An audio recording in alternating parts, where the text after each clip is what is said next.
आज आपण बघणार आहोत फॉर्म नंबर 21 त्याची काय प्रोसेस आहे ते चला आता बघूयात.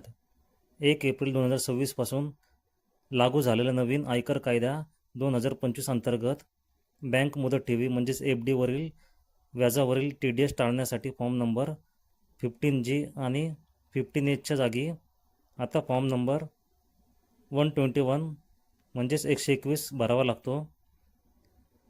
फॉर्म 121 बद्दल सविस्तर माहिती बघूयात. फॉर्म 121 काय आहे? हा एक स्वयंघोषणा फॉर्म आहे, म्हणजे सेल्फ डिक्लेरेशन फॉर्म आहे.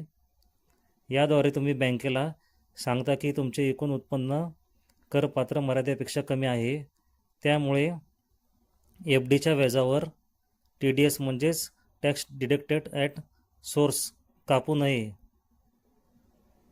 हा फॉर्म फक्त रहिवासी, रेसिडेंट व्यक्ती, ज्येष्ठ नागरिक आणि HUF हिंदू अविभक्त कुटुंब भरू शकतात.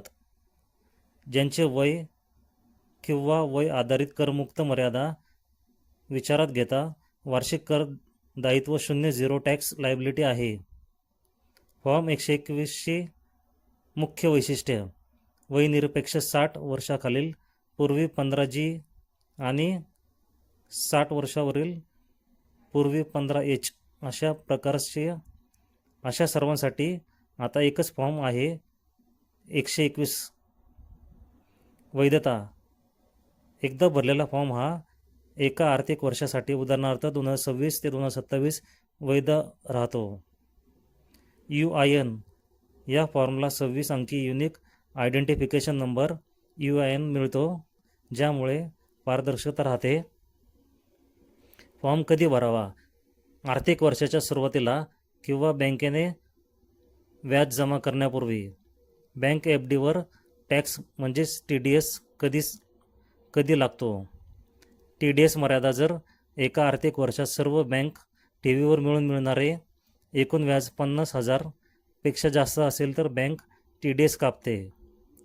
TDS दर: पॅन कार्ड दिले नसेल तर 20% किंवा अधिक TDS कापला जाऊ शकतो, पण पॅन कार्ड असल्यास सामान्यतः 10% TDS कापला जातो. फॉर्म 121 भरण्यासाठी पात्रता आणि अट: तुमचे त्या आर्थिक वर्षाचे एकूण करपात्र उत्पन्न कर सवलतीच्या मर्यादेपेक्षा कमी असावे. फॉर्म 121 कसा भरायचा? पायऱ्या: बँकेतून किंवा आयकर विभागाच्या वेबसाईटवरून फॉर्म 121 डाउनलोड करा. भाग 1 पार्ट 1: तुमचं नाव, पॅन, पत्ता, जन्मतारीख, ईमेल आणि अंदाजित एकूण उत्पन्नाचा तपशील भरा. स्वाक्षरी घोषणापत्रावर सही करा. बँकेत सादर करा. भरलेला फॉर्म बँकेत किंवा नेट बँकिंगद्वारे सबमिट करा. पावती घ्या. फॉर्म जमा केल्याची पावती म्हणजेच एक्नॉलेजमेंट नक्की घ्या. महत्त्वाची टिप: जर तुम्ही करपात्र स्लॅबमध्ये येत असेल तरीही फॉर्म 121 भरला तर कायदेशीर कारवाई होऊ शकते. डिस्क्लेमर: हा व्हिडिओ तुमच्या एज्युकेशनल पर्पजसाठी बनवला गेला आहे. तुम्ही जर या चॅनलवर पहिल्यांदा आला असाल तर चॅनलला लाईक, शेअर, सबस्क्राईब जरूर करा.